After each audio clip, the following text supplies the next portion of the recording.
Greetings and konnichiwa, and welcome to the Onyx Tavern. I'm your host, Rick the Barkeep, bringing you episode 150 here at the Tavern, presented by Hirotaku.com. Now, before we actually get into today's episode, I do want to take a brief moment to shout out to two very special patrons here at the Onyx Tavern. That would be Mr. Matt Barrow and Mr. Victor Aponte. And why am I giving shoutouts here? Well, Matt and Victor, believe it or not, are the first people to ever donate to the Onyx Tavern. Yes, in over 3 years and 150 plus podcasts, Matt and Victor are the first ones to ever donate via our Patreon account. So the least I can do is to give a shout out to these guys and just say a big thank you to you guys. It's one step closer to the ultimate goals here at the tavern, and that is to, get better technology to provide better videos for you guys, other than just, me talking over a still image.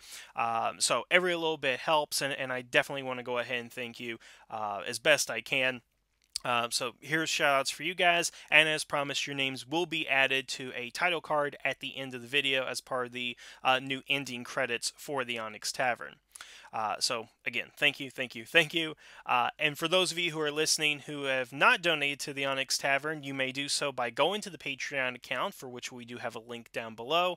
I'm also going to go ahead and provide my direct PayPal account, so if you guys rather just go through PayPal instead of doing Patreon, that's perfectly fine as well.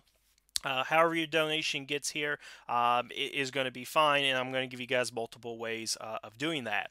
And of course, if you do what Matt and Victor have done and you donate to the Onyx Tavern, well, next video after you guys donate, I will give you a special shout out at the beginning of the video, and of course your name will appear at the end of the video as well, just like Matt and Victor. And of course, this will be every video from this point forward, so you can always have your name attached to the Onyx Tavern. So Matt, Victor, again, thank you, and I want to give a thank you to anybody who is going to eventually donate to the Onyx Tavern here in the future. Now, with all that out of the way, let's talk about today's topic. So, this has actually been bothering me for a number of weeks now, and I finally got a chance to really sit down, clear my head, and discuss this in detail with you guys. And that is the concept that I think Power Rangers needs to go back to space. And I'm not talking about a sequel season to Power Rangers in Space, although that would be pretty cool. That is something I wouldn't mind seeing. But what I mean is, the franchise itself needs to go back into outer space. It's a very funny thing about Power Rangers. For the first, 5 years of the franchise, they were exclusively based on Earth. The entire conflict was protecting Earth from Rita, Zed, the Machine Empire, Divatox. All that stuff was just happening on one planet. And then the stakes were raised in Power Rangers in Space. We had an escalation of the conflict. It was time to blast into space to defeat Dark Spectre and save the universe. And when that was done, it was time to explore space and go into the Lost Galaxy and find a new homeworld for humanity. But after those 2 seasons, we came back to Earth, we did Lightspeed Rescue, Time Force, Wild Force, etc., etc., and the Power Rangers have not been back to outer space since then.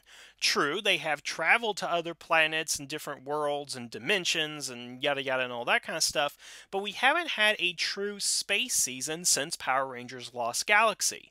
So today we're going to go ahead and talk about kind of each season's relationship with outer space and what I think we need to go ahead and do to get back there, because ultimately, you can call Power Rangers a children's show all day if you want to, you're blue in the face. But the fact remains, beyond being a children's show, what Power Rangers really is at its core is a science fiction fantasy series. It's about speculative fiction. What if this happens? And you got, these heroes with these amazing powers. What do teenagers with attitude do when they're given these abilities? You got all these different things you can go ahead and cover. I mean, you cover things like prejudice, racism. You got that in Time Force and SPD. You talk about destiny and questioning, what the future means for us. There's all these different things that Power Rangers goes into, and it comes back to speculative fiction, the heart of science fiction. So Again, you can call it a children's show, but it should more accurately be described as a science fiction slash fantasy, even though there's a big debate whether those two should be in the same category. But that's the point that I have here. And because it's a science fiction fantasy show, once you actually go into space, it's really hard to kind of come back.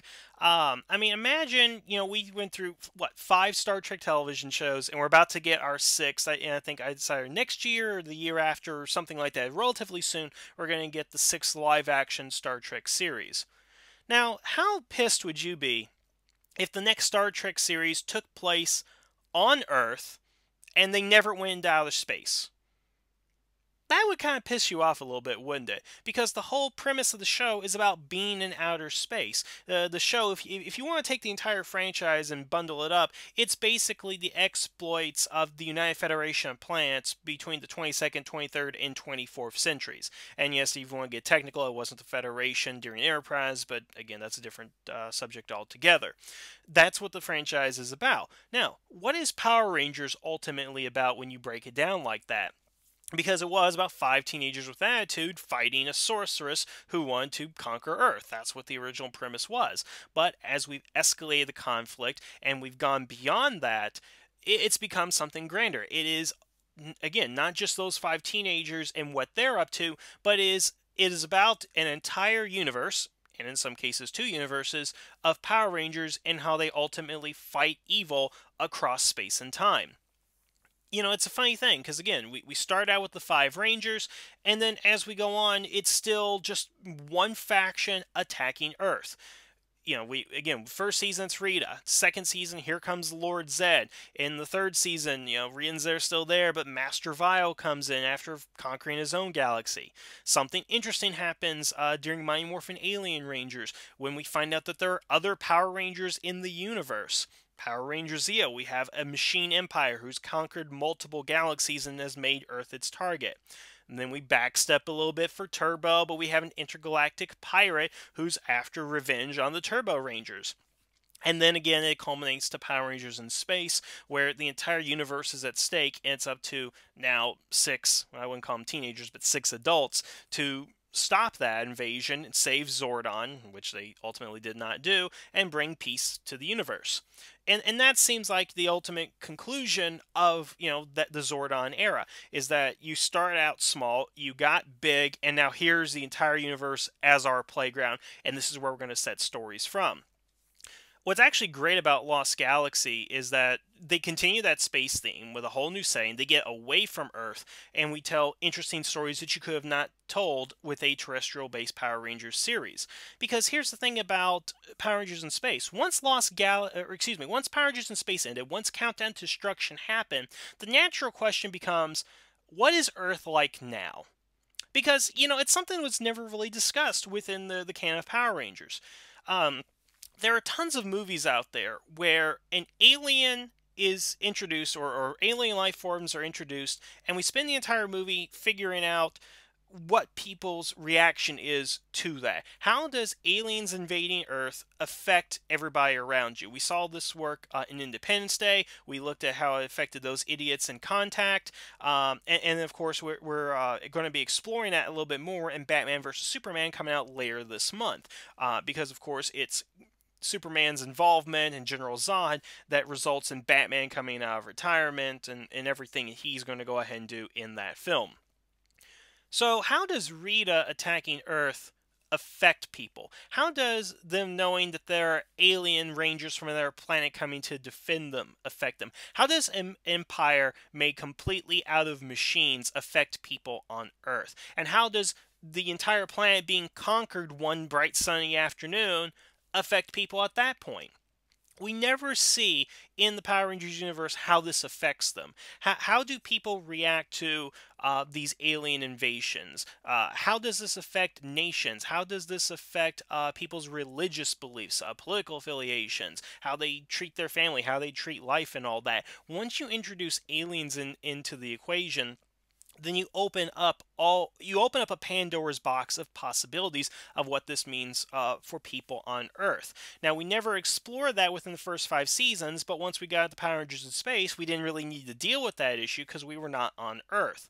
And then when we got to Lost Galaxy, we left Earth, so we didn't even have to see the aftermath of this. Because if you didn't react to when Rita was invading, then of course, once the entire Earth is conquered, or attempted to be conquered, then you have to go ahead and pay attention. Now, this actually does tie into something interesting within the Power Rangers canon up to this point, is that when Astronema does recruit the Ninja Turtles to fight the Power Rangers, Raphael makes the comment that the Power Rangers are only fiction, that they're only in comic books. Now, I don't know how you justify that or rationalize that, because I still don't get that, considering that, again, they are well-known public figures and that they have traveled the world, and, I guarantee you there's news coverage of the Power Rangers. Power Rangers in the first 6 seasons, or excuse me, up to the first 5 seasons, was treated as only something that happens in Angel Grove that doesn't affect the rest of the world. That's really how the series kind of treats it up to that point. But once we get in the Power Rangers in space, the kid gloves are off. Everybody knows about them. Countdown to Destruction happen. Now, we conveniently sidestep that issue in Power Rangers Lost Galaxy, where we leave the Earth and we see what happens when humans go into space. And honestly, we fare pretty well as long as we got a team of Power Rangers with us. I mean, imagine what would happen to Terra Venture if the Power Rangers weren't involved. Then again, the only reason they're attacking Terra Venture is because of the Power Rangers. But long story short, that's what we got. Now, when we came back to Earth in Power Rangers Lightspeed Rescue, everything is still the same. Nothing really seems to have changed, and we actually changed our villains for several seasons. In Lightspeed Rescue, we had demons, no extraterrestrial threat. Time Force, villains from the future. They were mutants and robots. Then we had Wild Force, evil creatures born of toxic and the pollution caused on the Earth.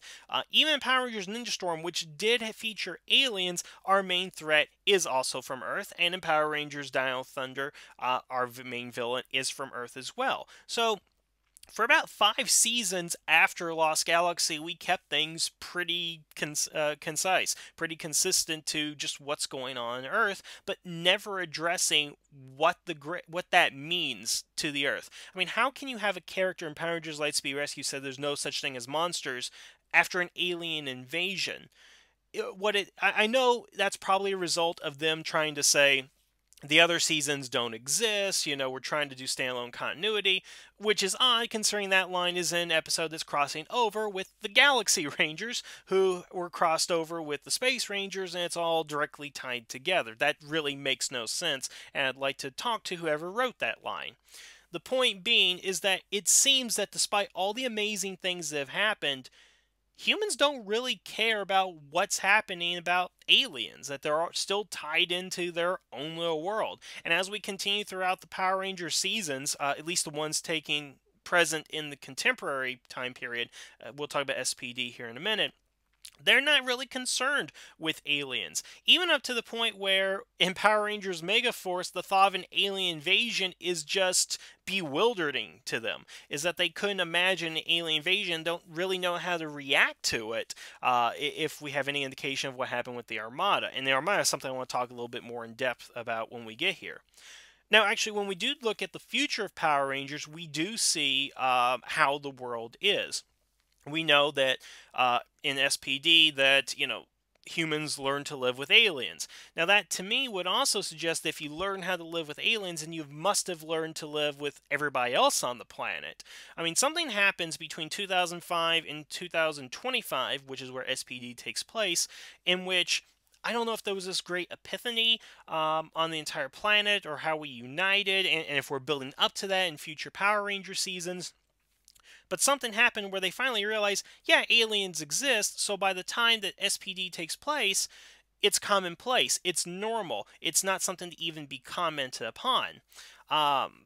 Which is kind of odd, given where we still are in Power Rangers. We're in Power Rangers Dino Supercharge, and we're still talking about things that are happening on Earth without bringing in aliens to it.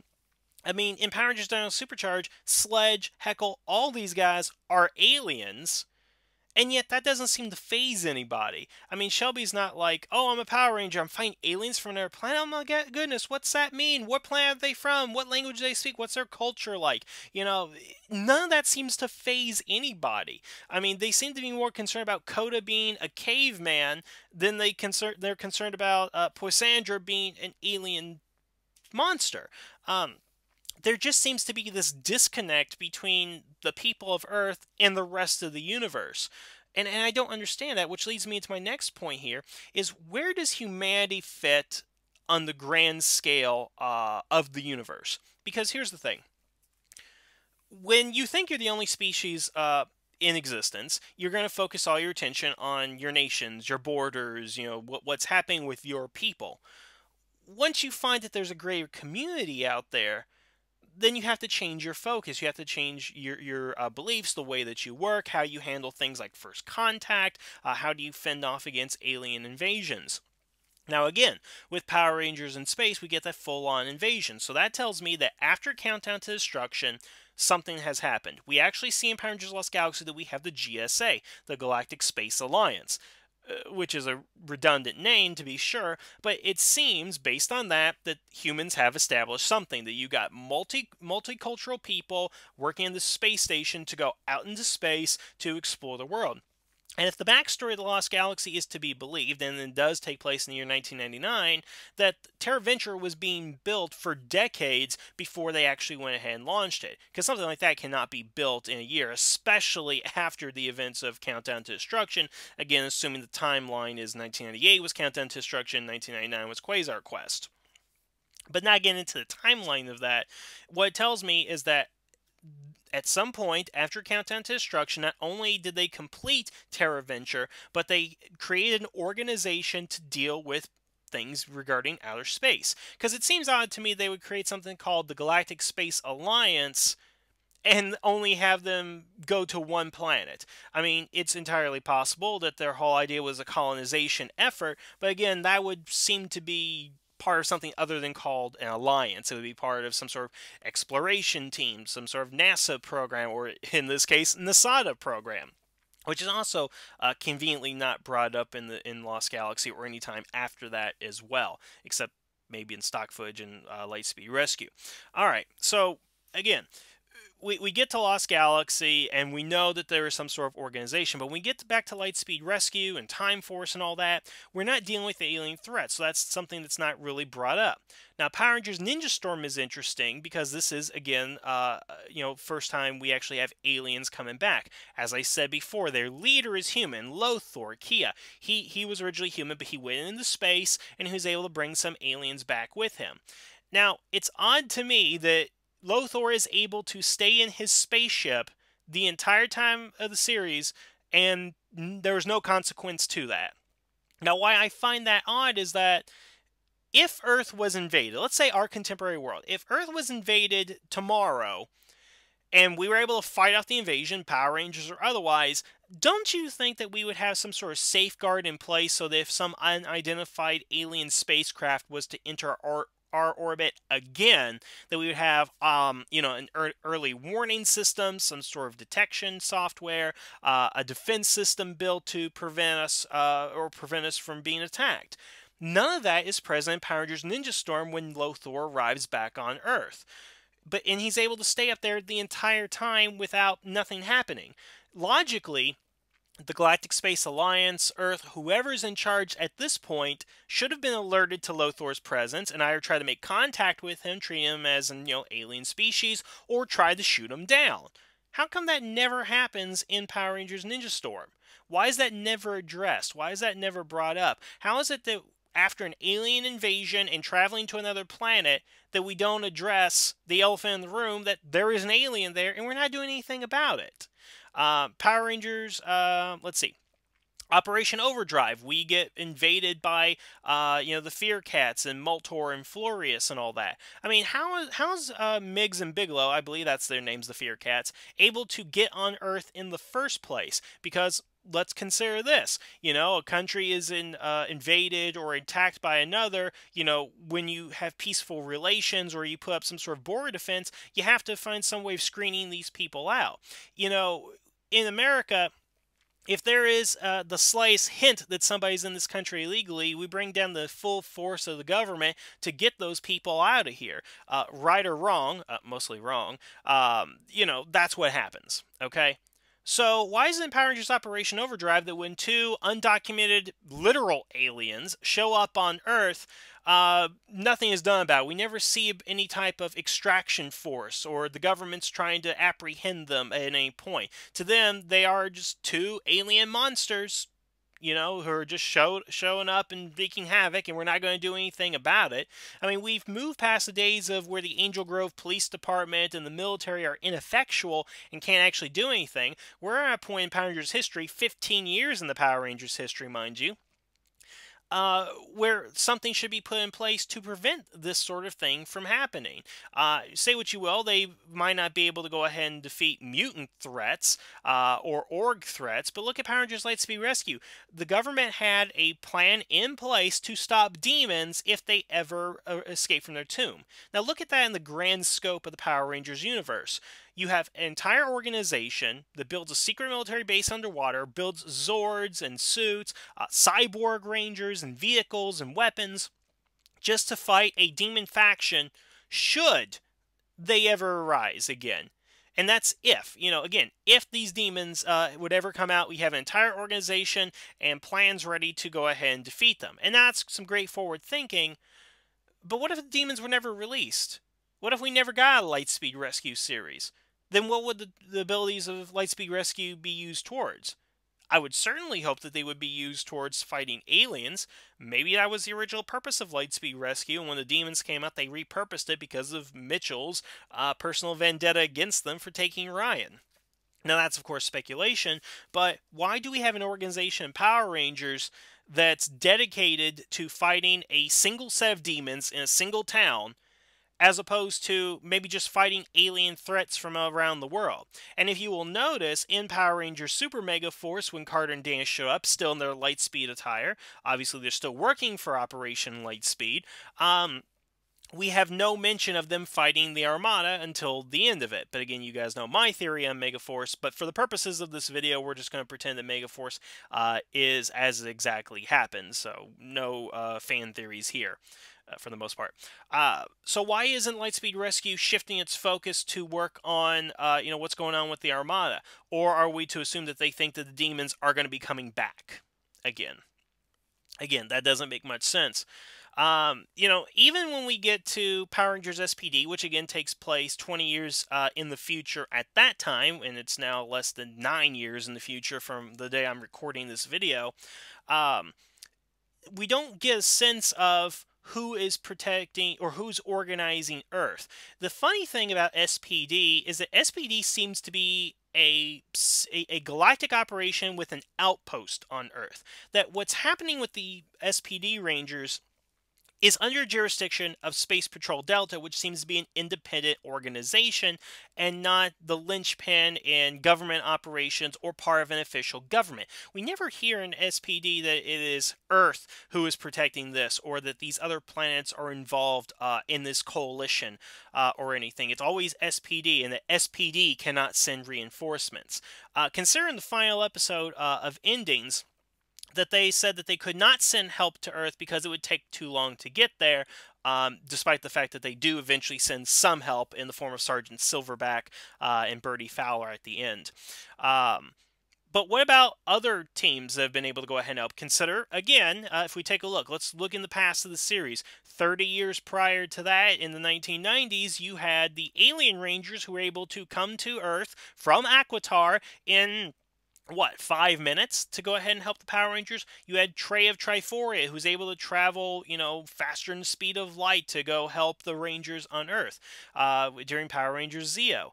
You have all these instances of being able to travel instantaneously, and yet this government organization is not really able to go ahead and help.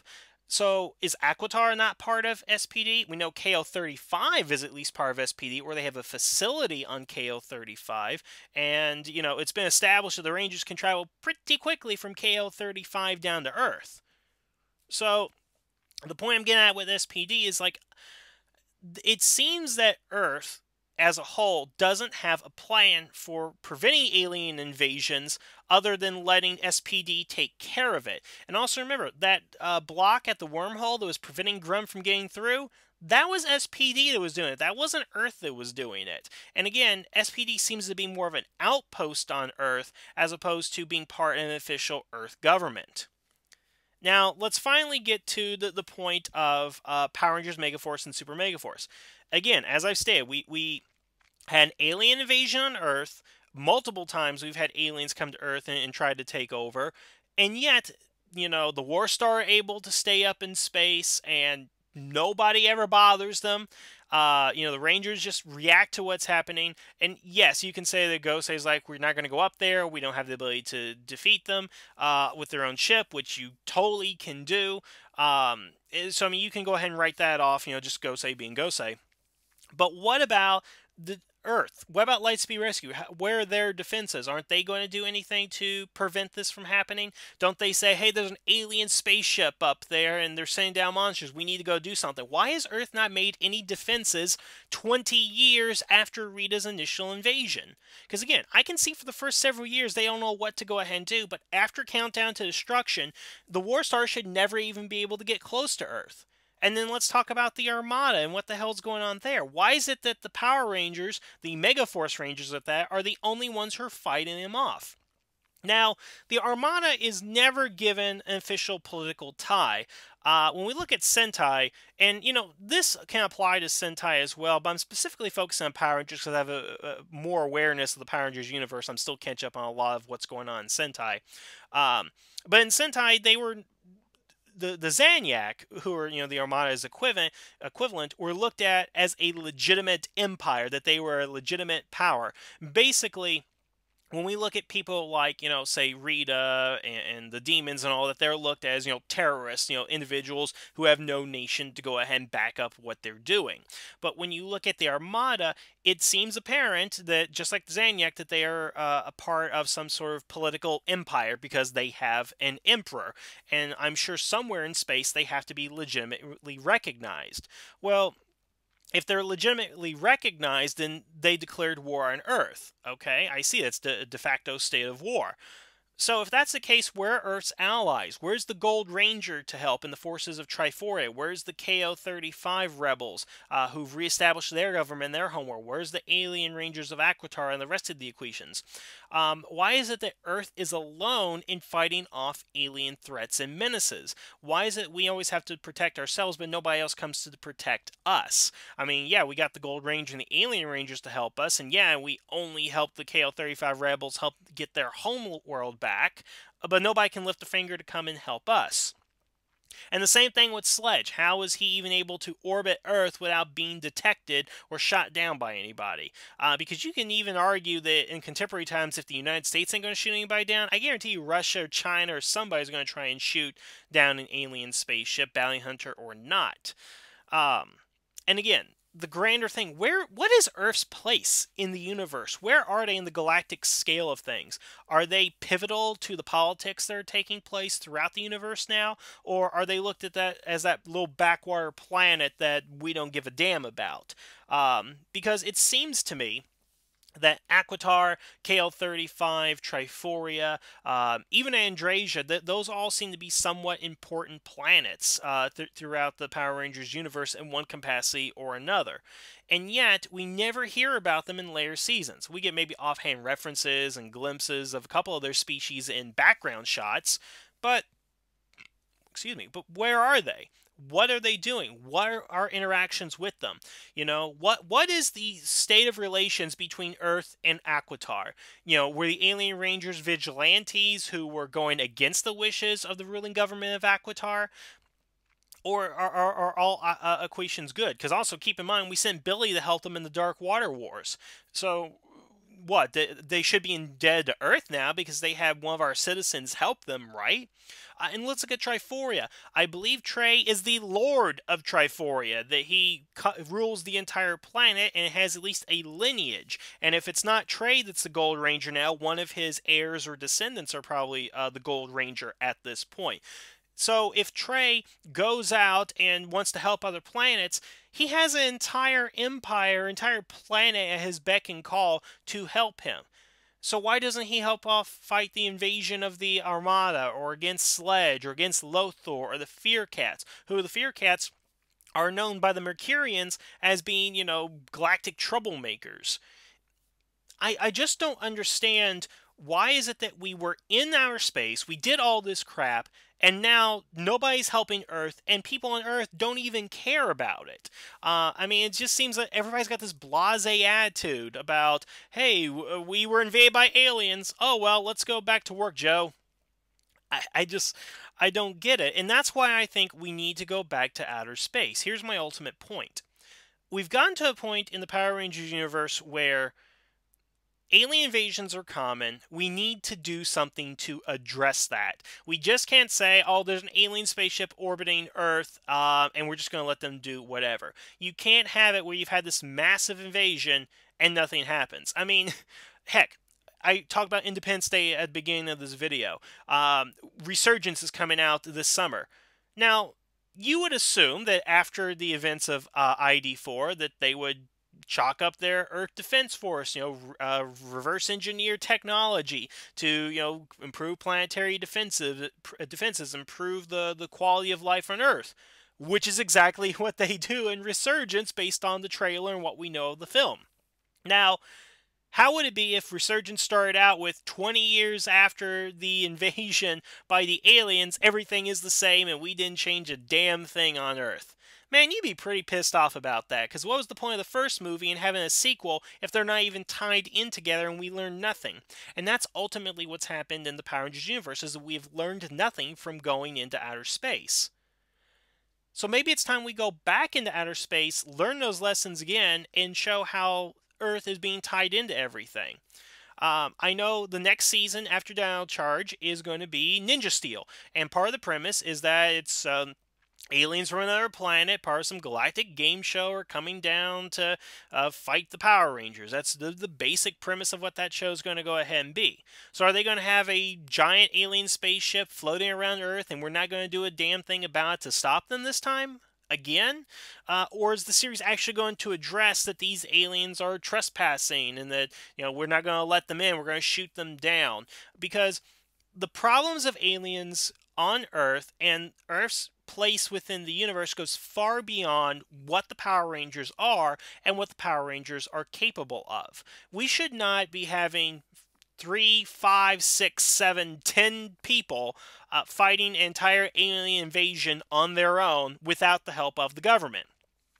And again, we have an SPD where they get help from, Space Patrol Delta, but where's the massive army? Where are Earth's starships and warships and highly trained soldiers? Why do we always rely on the Power Rangers to save us? How come we haven't learned anything from over 23 years of alien invasions? I just don't get it. I don't understand why we do these things, but we have no consequences for the in-universe. I mean, the writers do know that the Earth was invaded, right? I mean, they do have a list of episodes and key points in Power Rangers history, right? Right? Again, when you have Lightspeed Rescue, how can you have a crossover with the Galaxy Rangers and have a woman utter, there's no such thing as monsters, when aliens invaded 2 years earlier and you're in a city that's constantly under attack by monsters? I mean, I really wish we had follow-up with that woman. I really like to know how her perception changed after that particular episode. I just don't get it. I really don't. It just makes no sense to me. So I think I'm going to go ahead and leave the video there. I think I got my points across here. I just want to see, in future seasons, acknowledging this, that things have changed. The Earth has some role to play. We gotta know what that is. And again, let's send the Power Rangers back into space. Let's stop dealing with demons and Nihilok and rogue AIs and Kung Fu spirits. Let's stop messing with all that stuff. Let's go back into outer space. And actually, here's a very good question. How come there's no Space Sentai?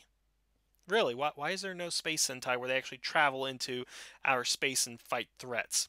Yeah, you got Flash Man, but that doesn't really count for these purposes. Anyway, So I want to know what you guys think about this.